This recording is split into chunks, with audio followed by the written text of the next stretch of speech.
Gorakhpur police ने bike चोरी के आरोप में शातिर बदमाश सतीश उर्फ कोयल को गिरफ्तार किया है। बदमाश के कब्जे से तमंचा, कारतूस और चोरी की एक बाइक समेत 2 मोबाइल की बरामदगी हुई है। शातिर बदमाश को गुलरेहा पुलिस ने मोहलगा इलाके से गिरफ्तार किया है। इस सूचना पे प्रभारी निरीक्षक गुलरिहा और उनकी टीम द्वारा प्रयास करके 18 तारीख को एक अभियुक्त सफ़ीक उर्फ कोयल की गिरफ्तारी की गई है, जिसके पास से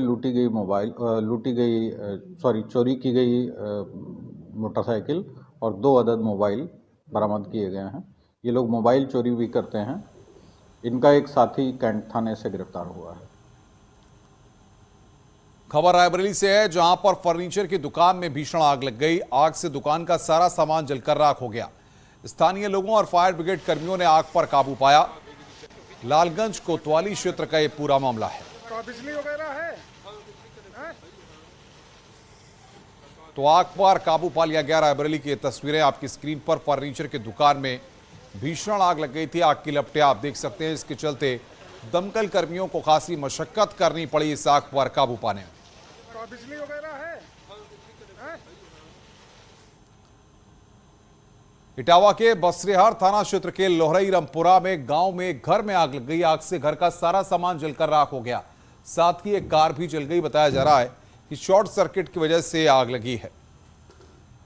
ये तस्वीरें इस वक्त हम आपकी स्क्रीन पर आपको दिखा रहे हैं। घर का सारा सामान वहां पर जलकर राख हो गया। एक कार में भी आग लग गई।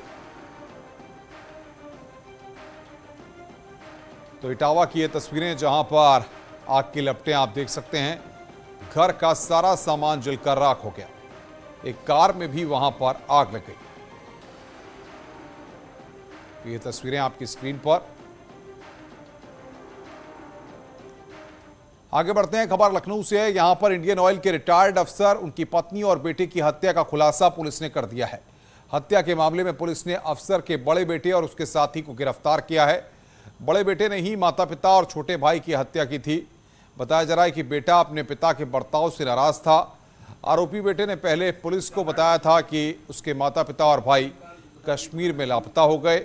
पुलिस की जांच के बाद आरोपी पकड़ा गया। आरोपी बेटे का नाम सरफराज है। और बातचीत करने के लिए ऋषभ मणि त्रिपाठी हमारे साथ जुड़ रहे हैं। ऋषभ, रिश्ते किस तरीके से, जब इस तरीके से सामने आते हैं कि जब पता लगता है कि बेटा ही बाप का कातिल निकला है और पुलिस ने इस केस को सॉल्व कर लिया है? जी अनुपम, देखिए रिश्तों को कलंकित करने वाली ये कहानी के तौर पर इसको देखा जाता है कि एक बेटा अपने पिता और अपने परिवार वालों से इस कदर घृणा करता था कि उनको मौत के घाट उतार दिया। बीते 3-4 दिन से राजधानी लखनऊ में भी और नेशनल मीडिया में भी इस बात का जिक्र था कि एक रिटायर्ड इंडियन ऑयल अफसर महमूद अहमद, उनकी पत्नी दरक्षा और बेटा शावेद रामबन जम्मू कश्मीर में लापता हो गए हैं। और वहीं 6 जनवरी को, 8 जनवरी को और 13 जनवरी को लखनऊ ग्रामीण के अलग अलग इलाकों में 3 अज्ञात डेड बॉडीज मिली थी। जब इन दोनों चीजों का कनेक्शन ग्रामीण की पुलिस ने किया है, तब इस पूरे मामले का खुलासा हुआ है। जो तीनों डेड बॉडीज मिली थी लखनऊ ग्रामीण के इलाकों में, वो महमूद अली खां की थी, उनकी पत्नी दरक्षा और छोटे बेटे शावेद की थी। जिसके बाद पुलिस इनके लखनऊ कमिश्नरेट विकास नगर घर पर पहुंची है और इस बेटा से पूछताछ की है सरफराज से। तब इस पूरे मामले का खुलासा हुआ। 31 साल का सरफराज, जो कि LLB कर चुका था और जुडिशरी की परीक्षाओं की तैयारी भी कर रहा था, उसने बताया कि वो अपने पिता से घृणा करता था। पिता उसको नीचा दिखाते थे, उसको खाने में कुछ मिला कर देते थे, ऐसी तमाम बातें उसने बताई। जिसके चलते उसने 5 जनवरी को ही अपने घर में ही अपने एक दोस्त अनिल यादव की मदद से अपने माता पिता और भाई के खाने में नींद की गोलियां मिला दी थी। जब वो सो गए तो बांके से उनका गला रेता और उनकी लाशों को लखनऊ ग्रामीण के अलग अलग इलाकों में फेंक दिया।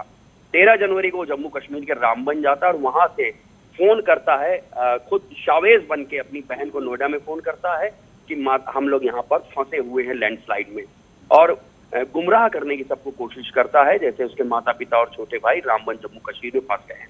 लेकिन लखनऊ ग्रामीण की पुलिस ने एक बहुत ही अच्छा खुलासा किया है। सरफराज गिरफ्तार हो गया और उसका साथी अनिल यादव गिरफ्तार हो गया है। अनुभव।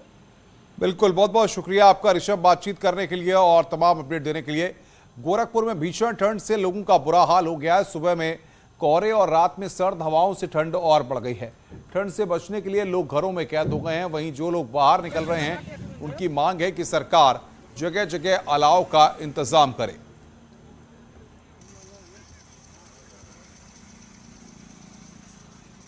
तो प्रशासन से अलाव की मांग यहां पर की जा रही है। गोरखपुर में कड़ाके की ठंड पड़ रही है, ऐसे में लोग वहां के प्रशासन से अलाव की मांग कर रहे हैं। सर्द हवाओं ने लोगों की परेशानियों को वहां पर काफी बढ़ा दिया है।